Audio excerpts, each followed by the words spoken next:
I think there is no comeback from what black women achieved in politics in Brazil. We won't leave the positions that we conquered.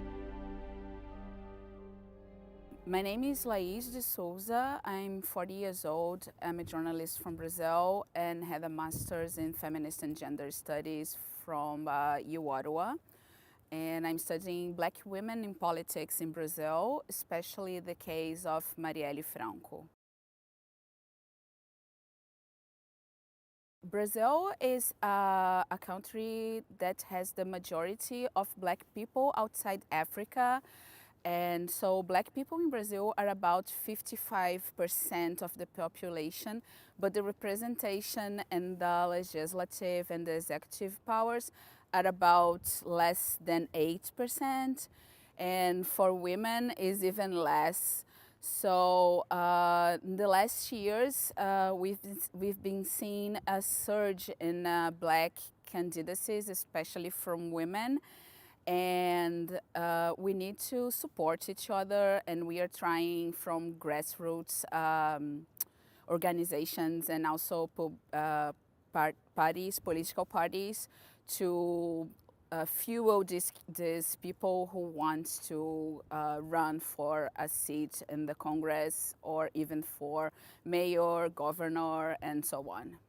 I think that like many countries, especially Latin American countries, we have a very deep sense of man supremacy and white supremacy. Our whiteness is kind of different from, let's say, Canada, United States, or even Europe. It's more linked to the color of your skin and less through your heritage. So if someone like me that is like light skin, has like a straight hair, wear like nice clothes, they are seen more like white person and less like a black person. So it's more fluid than other places. And of course, being black and a woman is a double challenge because we don't take the same spaces as women, and as black people in general, we are more affected by violence. Every day or every year we have almost 50 or 60 violent deaths in Brazil, and almost 80% of those are from black people, especially men, young men from 19 to 24 years old. And for women, we are basically the mothers and sisters and wives that are keeping crying and trying to get justice for this. And we are most in grassroots organizations and by ourselves in our communities, but right now we are organizing to take more power. So most of black women in politics in Brazil come from grassroots organizations.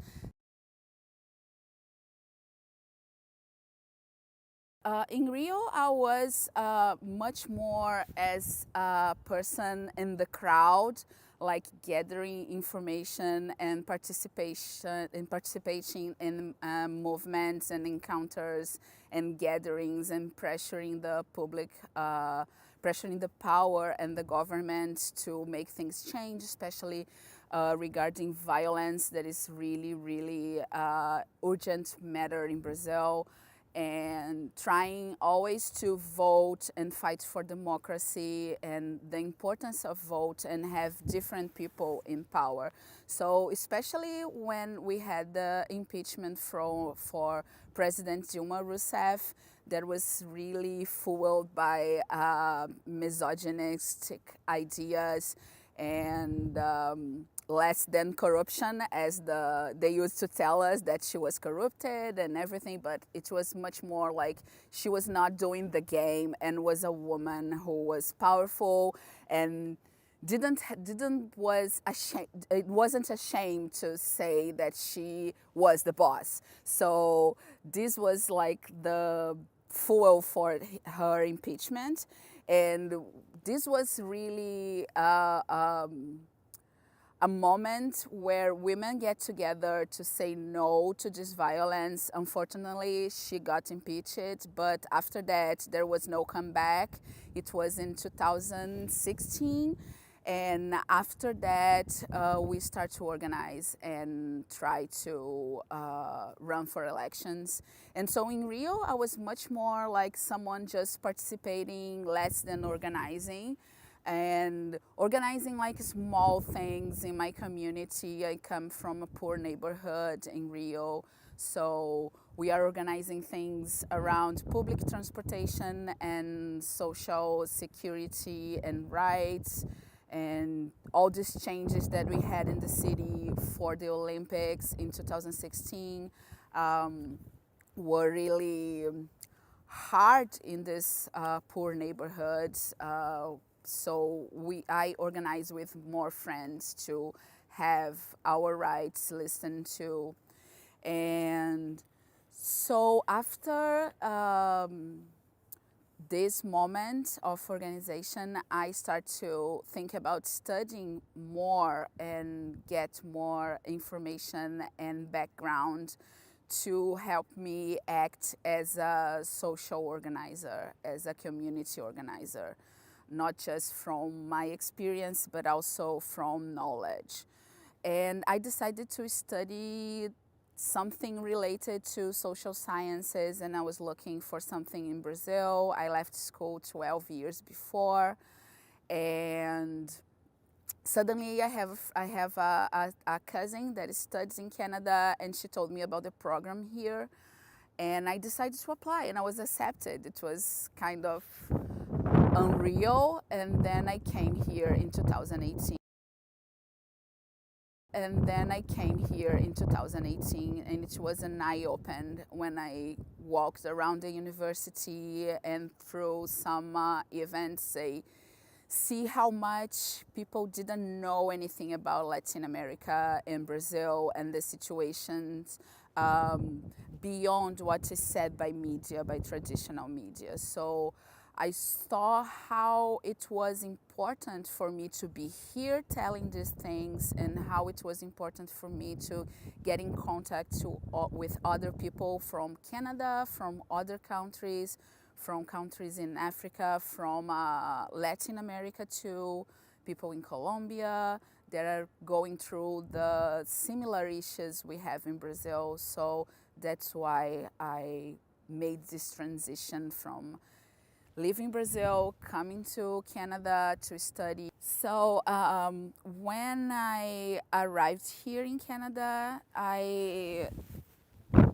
started to study, and I was thinking that I didn't want to be the Brazilian girl who talks about Brazil and Brazilian things, and I'll try to blend among my partners and colleagues.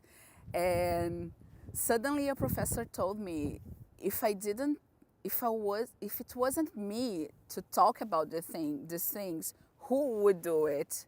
So this was a wake-up call, and I decided to write about Brazil and this topic about black women in politics, inspired by Marielle Franco, that was a city councilor in Brazil, who was killed for her activism, and after a year she was in office.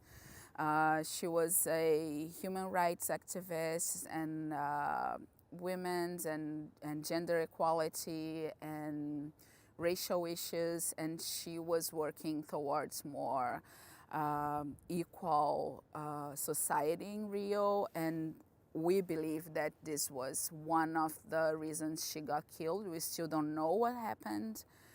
And when I start to talk about it, I start to get more involved in this situation, like in more in a practical sense. So I got in contact with her family and talk about how I was writing about her and the things she believed in.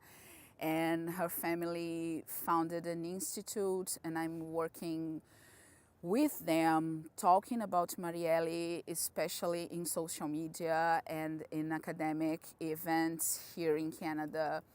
And every time I have the opportunity, I try to fundraising for the institute because they are trying to uh, have more Marielles in the future. So the institute are giving political education for girls in Favela da Maré in Rio and in other poor neighborhoods. So I am basically a digital activist right now. So I use my social media and the places I'm talking to talk about these initiatives and fundraising for the institute, and also talk to people about other violences against black women in office in Brazil. So last year, we had a election, and two politicians that get elected, like younger black women, received death threats already. So I am spreading this information and pressuring organizations like International Amnesty and other allies to talk about it so people know what's happening. And because I believe that just with global attention, we can have this change, especially because right now we have a very conservative government in Brazil who are trying to silence these voices, professors in universities that talk against these right-wing actions, and also politicians that are against the government. So we have this worrying situation right now in Brazil. So international pressure is really, really important. I think the biggest small success that I had was a fundraising that I did last year. It's been a year now. In February, March, that it was Marielle's death anniversary. And I did a fundraising here at the University of Ottawa, and I could raise about $300. That is about R1,000 for the Marielle Institute, and it helps them to start to give courses for girls about how to organize in community. So the institute is now not functioning, really functioning because the pandemic and the situation is really bad in Brazil. But I think this fundraising was my biggest achievement. And also we had a conference here at the university a feminist conference from the Graduate Students Association of the Feminist and Gender and Feminist Studies Institute.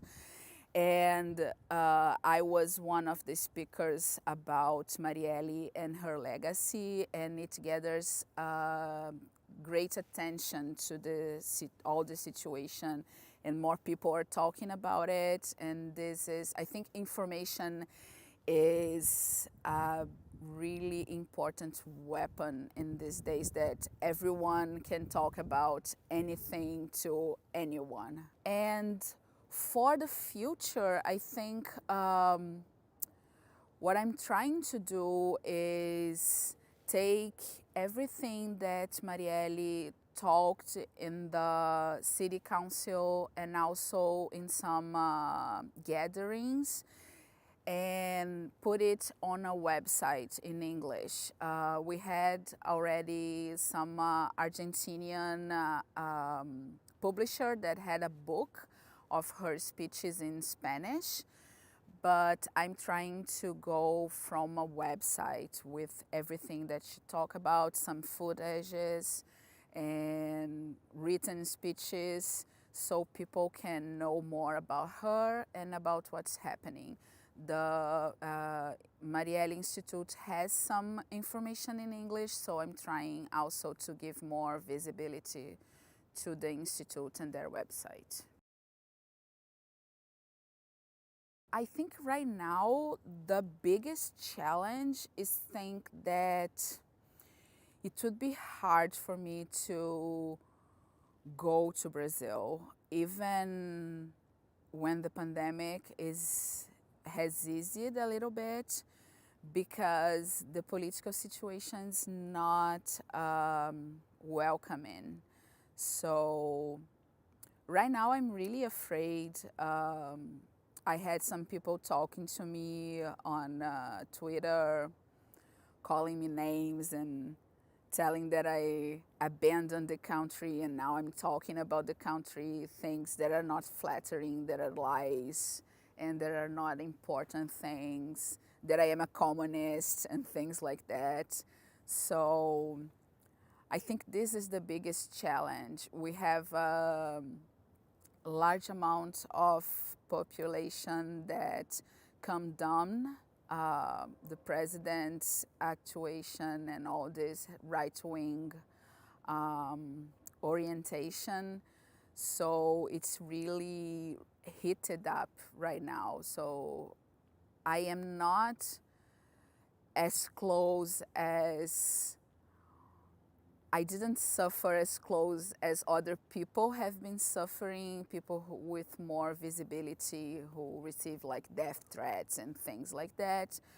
But I am concerned. And in a personal note, even my mother, we didn't see each other for almost 2 years. And she always talked to me when we talked to each other at least once a week, and she always talked to me like, don't come back, because I know you won't be still in your position and you won't be just in the digital media. You go to the streets and you go to organizations, and it will be dangerous. It's getting dangerous every time, more dangerous. And at the same time, I think this distance is also a challenge, because I feel like I could be doing more and I can't right now. So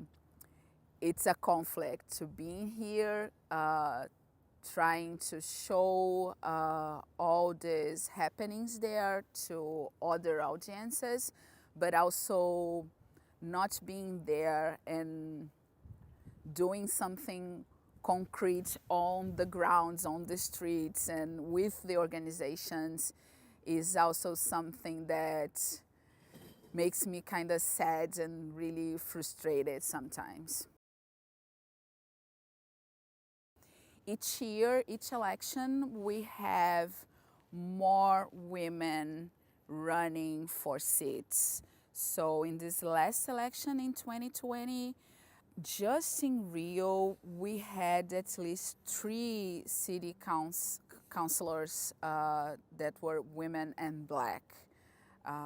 It's a huge number. It doesn't seem to be this big, but when you think that in the previous election in 2016 we had just Marielle, and 2020 we have 3 or 4,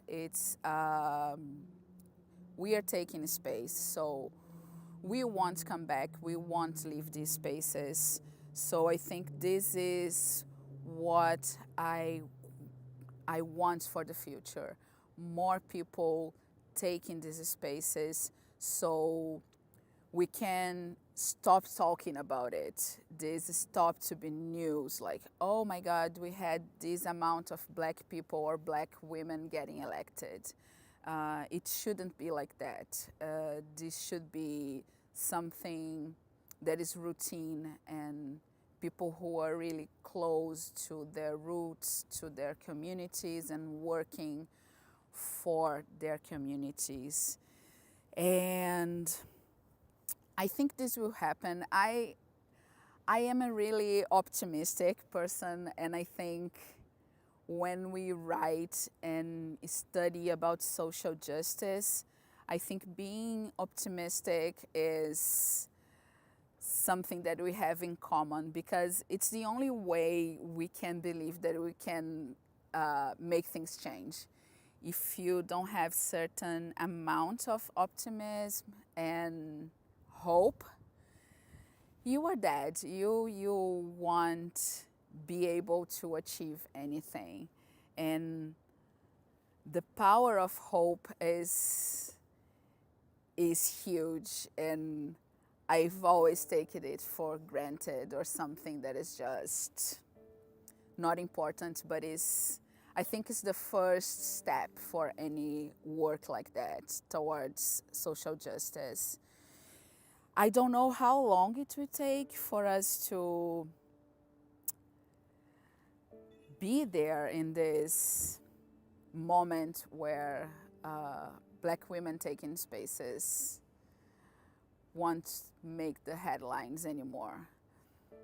I hope in 5-10 years maybe, and I'm thinking that I like to think that I'm helping this to happen, even in a small, as